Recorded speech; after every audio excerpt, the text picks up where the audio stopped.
Kumalma naman si Marikina Representative Marce Teodoro kasunod na mga aligasyon sa kanya ng dalawang pulis ng umano'y act of lasciviousness. Sabi ni Teodoro, politically motivated ang hakbang para sirain ang kanyang pangalan. Narito si Catherine Landicho para sa balita.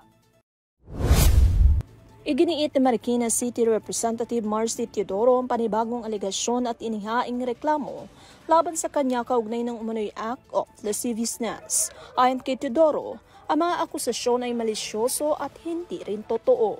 Ito rin daw ay walang basihan at gawa-gawa lamang na ang intensyon ay sirain ang kanyang reputasyon. Matatawag rin daw ng kongresista na ito ay isang politically motivated attack laban sa kanya kung saan tinawag pa nitong orkestrado ang mga balitang lumalabas.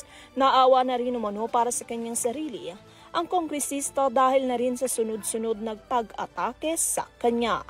Saad pa ni Teodoro, na malinaw na batay sa DOJ circular, ito ay dapat na merong sapat na legal na evaluation at pagsusuri ng ebidensya bago magsagawa ng preliminary investigation.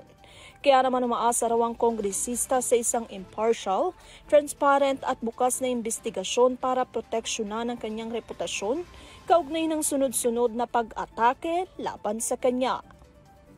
Para sa EuroTV News, Catherine Landicho, sumasaludo sa bawat Pilipino.